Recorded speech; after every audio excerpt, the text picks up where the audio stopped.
May mag-asawang buhat sa lipi ni Levi na nagkaanak ng lalaki. Napakaganda ng bata kaya 3 buwang itinago ng ina. Nang hindi na ito maaaring itago pa, kumuha siya ng isang basket na yari sa tangkay ng tambo at pinahira ng alkitran. Pagkatapos, isinilid niya rito ang bata at inilagay sa talahiban sa gilid ng ilog. Ang ate naman ng bata ay lumagay sa di kalayuan upang tingnan kung ano ang mangyayari. Maliligo noon sa ilog ang anak na babae ng Faraon. Natanaw niya ang basket, kaya't ito'y ipinakuha sa kanyang katulong na naglalakad-lakad naman sa tabing ilog. Nang maiabot sa kanya ang basket, inalis niya ang takip nito at nakita ang batang umiiyak. Naawa siya at kanyang nasabi, "Ito'y anak ng isang Hebreya." Ang kapatid naman ng bata ay lumapit sa prinsesa at kanyang sinabi, "Kung ibig po ninyo, ihahanap ko kayo ng isang Hebreyang mag-aalaga sa batang iyan." "Sige, ihanap mo ako," sagot ng prinsesa. Umalis ang batang babae at tinawag ang kanyang ina. Nang dumating ito, sinabi ng prinsesa, "Alagaan mo ang batang ito at uupahan kita." Kinuha ng ina ang bata at inalagaan. Nang malaki na ang bata, dinala siya ng kanyang ina sa prinsesa at siya'y itinuring na anak nito. Sinabi niya, "Napulot ko siya sa tubig, kaya Moises ang ipapangalan ko sa kanya." Nang binata na si Moises, dinalaw niya ang kanyang mga kababayan at nakita ang hirap na tinitiis ng mga ito dahil sa mabibigat na gawain. Nakita pa niyang sinasaktan ng isang Ehipsyo ang isang Hebreo. Luminga-linga siya. Nang walang makitang tao, pinatay niya ang Ehipsyo at ibinaon sa buhangin. Nagbalik siya kinabukasan at may nakita siyang 2 Hebreyong nag-aaway. Tinanong niya ang may kasalanan, "Bakit mo sinasaktan ang kapwa mo Hebreo? Sino ang nagbigay sa iyo ng kapangyarihang mga siwa at humatol sa amin? Papatayin mo rin ba ako tulad ng ginawa mo sa Ehipsyo?" Ganting tanong nito sa kanya. Natakot si Moises nang marinig niya ito at noon niya nalaman na may nakakita pala sa ginawa niya sa Ehipsyo. Nakarating ang balita kay Faraon kaya ibig niyang ipapatay si Moises. Ngunit ito'y nakatakas at nakarating sa Madian. Ang salita ng Diyos. Dumulog tayo sa Diyos upang mabuhay ng lubos. Lumulubog ako sa burak at putik at sa malaking along nagngangalit. Dumulog tayo sa Diyos upang mabuhay ng lubos. At sa ganang akin ako'y dadalangin, sa iyo o poon sana'y iyong dinggin, sa mga panahon na iyong ibigin, dahil sa dakilang pag-ibig sa akin, ang iyong pangakong pagtubos ay sundin. Dumulog tayo sa Diyos upang mabuhay ng lubos. Naghihirap ako't mahapdi ang sugat, o Diyos itayo mo ako ay iligtas. Pupurihin ang Diyos aking aawitan, dadakilain ko't pasasalamatan. Dumulog tayo sa Diyos upang mabuhay ng lubos. Kung makita ito niyong mga dukha, sila ay sasamba sa laki ng tuwa. Dinirinig ng Diyos ang may kailangan, lingkod na bilanggoy di nalilimutan. Dumulog tayo sa Diyos upang mabuhay ng lubos. Ang mabuting balita ng Panginoon ayon kay San Mateo. Noong panahong iyon, sinumbatan ni Jesus ang mga bayang ginawa niya ng maraming kababalaghan sapagkat hindi sila nagsisit tumalikod sa kanilang mga kasalanan. Kawawa ka Corazin, kawawa ka Betsaida, sapagkat kung sa Tiro at Sidon ginawa ang mga kababalaghang ginawa sa inyo, malao na sanang nagdaramit ng sako at nauupo sa abo ang mga taga roon upang ipakilalang sila'y nagsisisi. Ngunit sinasabi ko sa inyo, sa araw ng paghuhukom ay higit na mabigat ang sasapitin ninyo kaysa sasapitin ng mga taga Tiro at taga Sidon. At ikaw, Kapernaum, ibig mong mataas hanggang sa langit, ibabagsak ka sa Hades, sapagkat kung sa Sodoma ginawa ang mga kababalaghang ginawa rito sa inyo, sana'y nanatili pa ito hanggang ngayon. Ngunit sinasabi ko sa inyo, sa araw ng paghuhukom ay higit na mabigat ang ipaparusa sa inyo kaysa dinanas ng Sodoma. Ang mabuting balita ng Panginoon. Pinupuri ka namin, Panginoong Hesukristo. Magandang araw mga minamahal naming kapatid kay Jesus. Ako po si Father Paul Jacome from the Archdiocese of Manila. Halina po't magnilay tayo sa salita ng Diyos, salita ng buhay.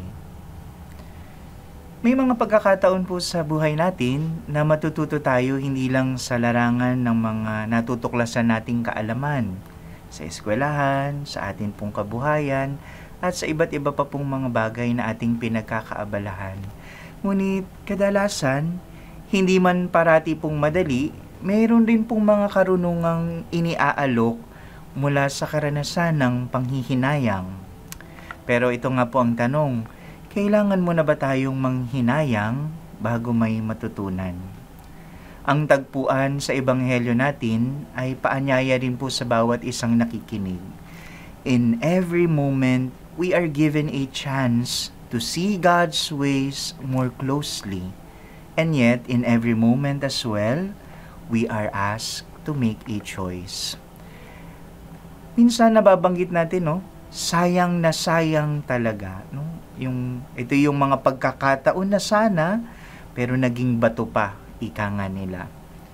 Opportunity comes only once, at sawing palad na may ituturing tayo kung ang isang pagkakataon ay pinapalampas. Kaya nga, ang ebanghelyo rin natin ay tila baga mga sayang na pagkakataon, sayang na tagpo, mga sayang na oras at lakas. Kaya nga, tahasan nating narinig si Jesus, "Kawawa ka, Chorazin, kawawa ka, Bethsaida." At mayroon pa nga siyang banta, "Ikaw, Kapernaum, ibig mong mataas hanggang sa langit, ibabagsak ka sa Hades." If we may say, Jesus did not stutter because what He said truly matters.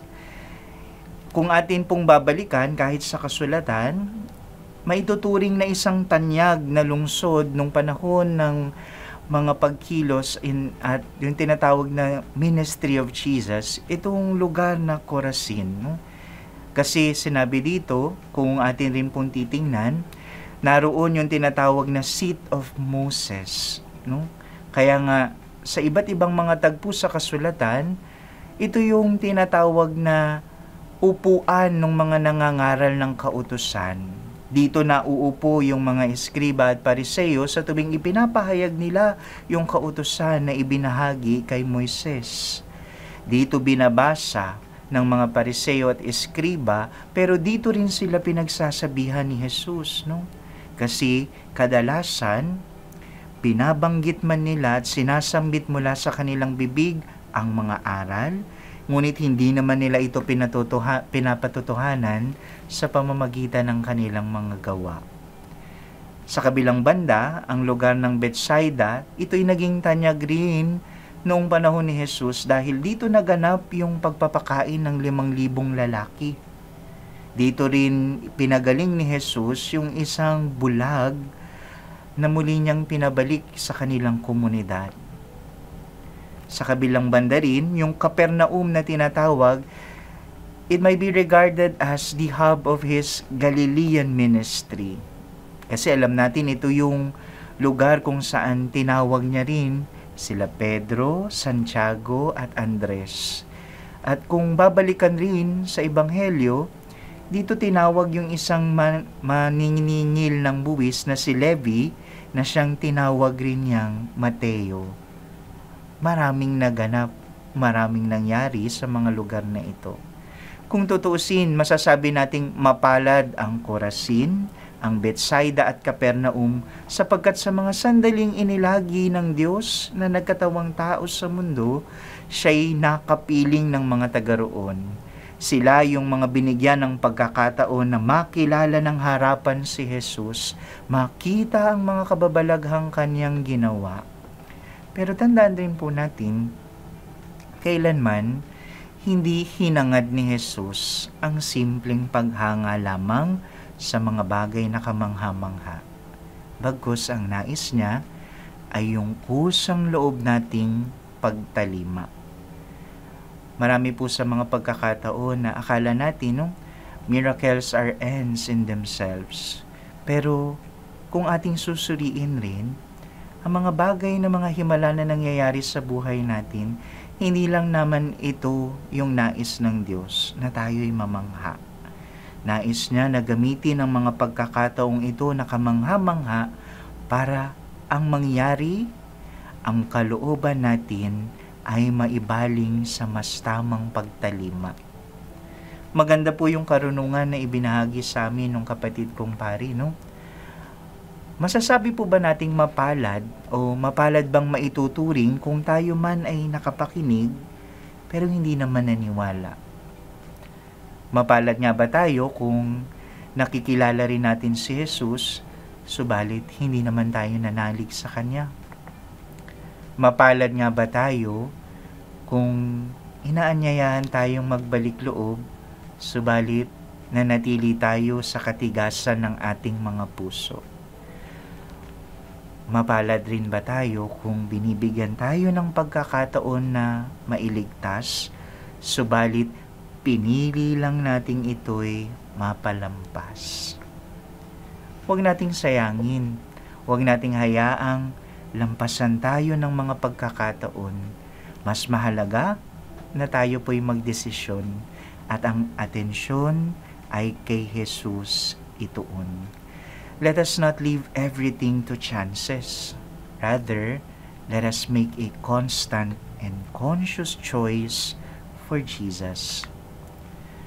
Maganda po yung paalala sa atin, At ito rin yung paulit-ulit na sanang mabalikan natin. Bago basahin ang ebanghelyong ating narinig, tahasang ipinaalala sa atin ng gospel acclamation sa araw na ito. If today you hear His voice, please harden not your hearts.